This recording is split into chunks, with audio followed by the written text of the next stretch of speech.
ফেলাই দিছি, আমরা ছাড়বো না। দিনাজপুরের বীরগঞ্জে আদিবাসীদের শেষ বিদায়ের পবিত্র ভূমি কবরস্থান শ্মশান কালী মন্দিরে বর্বরচিত হামলা চালিয়েছে দুর্বৃত্তরা। যুগ যুগ ধরে আগলে রাখা জমির গাছ কেটে ফেলা সহ ভাঙচুর করা হয়েছে ধর্মীয় প্রতিমা। দখলদারের থাবায় এখন আর্তনাদ করছে শনকা খ্রিস্টান পাড়ার আদিবাসী পরিবারগুলো। ঘটনাটি ঘটেছে 19 এপ্রিল রোববার। পাল্টাপুর ইউনিয়নের শনকা খ্রিস্টান পাড়ার আদিবাসীদের অভিযোগ, দীর্ঘদিনের ভোগ দখলীয় 93 শতক সরকারি খাস জমি দখল করতে মরিয়া হয়ে উঠেছে স্থানীয় একটি ভূমিদস্যু চক্র। সকালে তারা অতর্কিত হামলা চালিয়ে শ্মশান কালী মন্দিরের প্রতিমা ভেঙে ফেলে, কেটে ফেলে সারি সারি গাছ।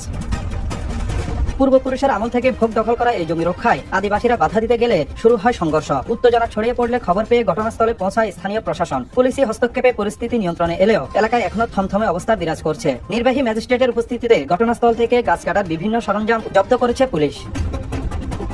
ধর্মীয় উপাসনালয় ভাঙচুর আর আদিবাসীদের প্রত্যেক ভিটা দখলের এই চেষ্টা এলাকাবাসীকে আতঙ্কিত করে তুলেছে। তারা এই ন্যাক্কারজনক ঘটনার সুষ্ঠু বিচার ও নিজেদের জীবনের নিরাপত্তা নিশ্চিত করার দাবি জানিয়েছে।